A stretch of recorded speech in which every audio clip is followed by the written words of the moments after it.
will speak wisdom amongst them that are mature. So they can understand the objectivity of truth from the subjectivity of our sentimental attachments. Hosea chapter 4 verse 6.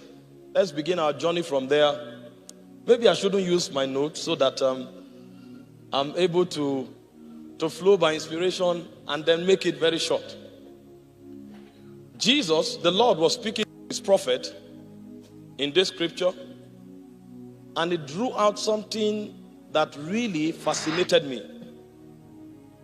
I used to think the moment you are on God's side, you're automatically victorious. But this scripture gave me a different perspective. It said, my people are destroyed for the lack of knowledge. My people. God didn't deny them. God acknowledged that they are his people.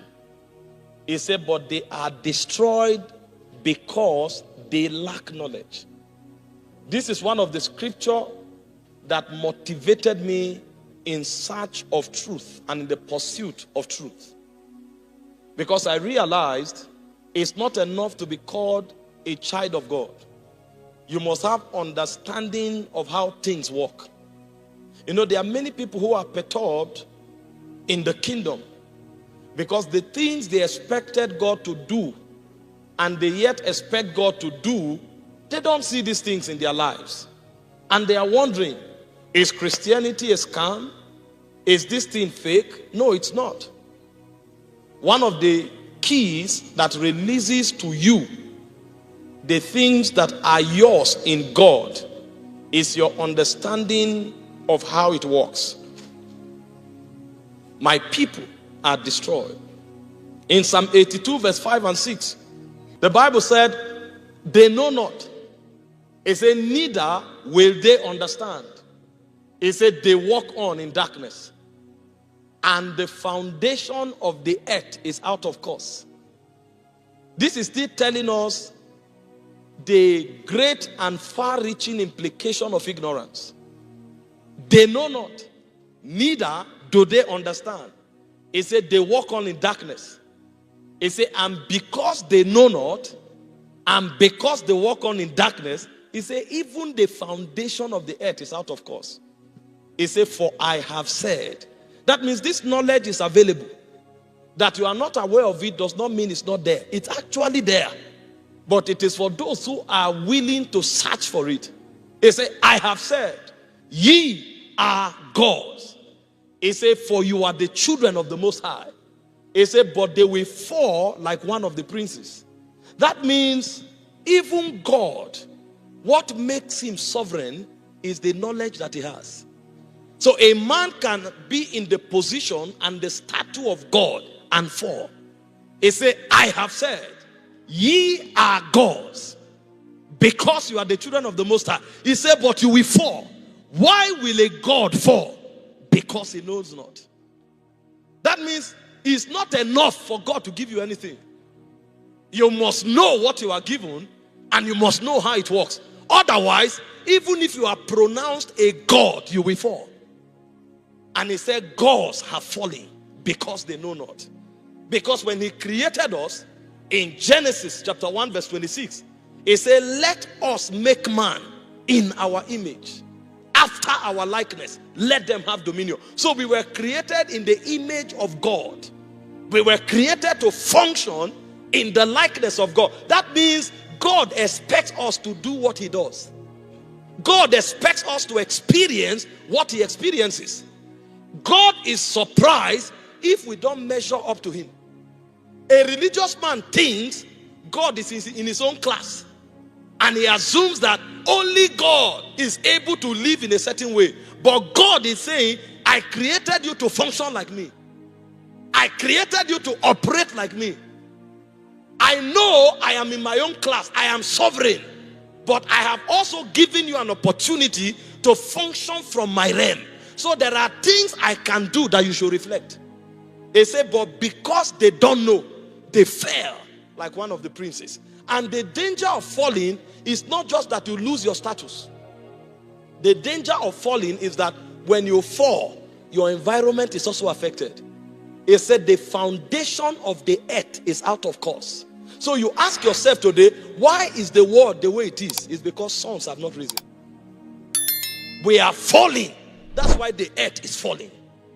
That's why he said the earnest expectation of the creation is not waiting for God. It's not God's responsibility. He said the earnest expectation of the creation awaits the manifestation of the sons of God. But the sons of God are falling because they know not. I'm telling you, I will show you some things that God has given you. You will wonder why you are like this. Because if you know those things and apprehend them, the only thing your life should model is wonder. Isaiah said, I and the children that the Lord has given to me, we are for signs and we are for wonders. The least expression of our lives should be a wonder to our generation. But the issue is that they know not. 2 Peter chapter verse 3, the Bible said, according as his divine power. That means it's a function of his authority that he brought you to where you are. He said, according as his divine power, he has given to us all things that pertain to life and to godliness. He said, but you're walking into those virtues is through knowledge. All things that pertains to life and godliness has been made available to you. He said, but you're walking into it is through the knowledge of him that called you to glory and virtue. So if you don't know, you can't have. If you don't know, you can't experience. And one of the greatest niche of Satan's battle is in the caveat of ignorance within you. The moment Satan finds any window of ignorance, he has found an in-route into your life. And the problem is that when Satan comes, he has three modus operandi. John 10 verse 10. The thief cometh not, but for to kill, steal, and to destroy. He said, but I am come that you might have life and life to the full. That means if you know, you can stop Satan. Satan is not invincible.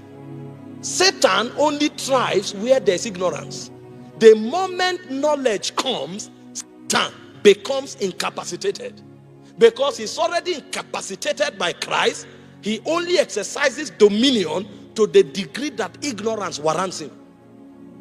And so tonight, I just want to show you very quickly what God has done for you, who you are, and what God expects you to do so that you live in victory.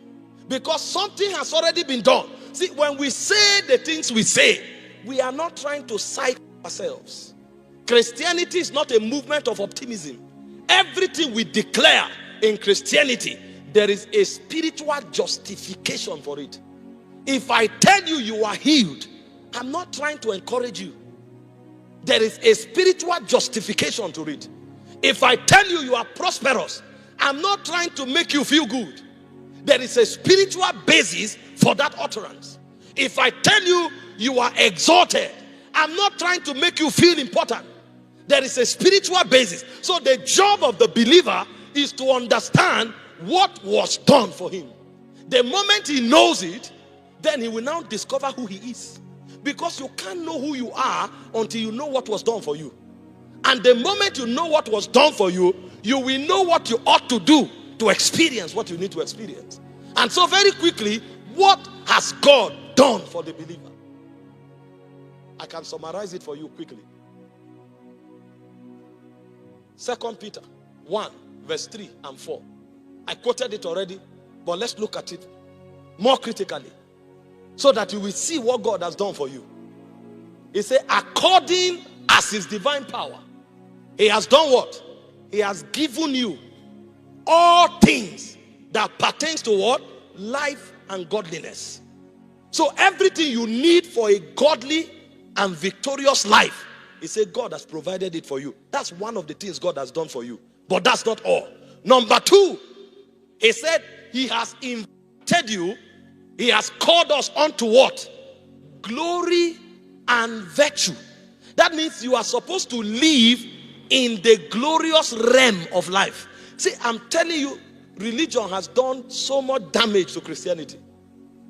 Have you been there? Have you heard people before tell you that only God has glory and God does not share his glory? That's not true.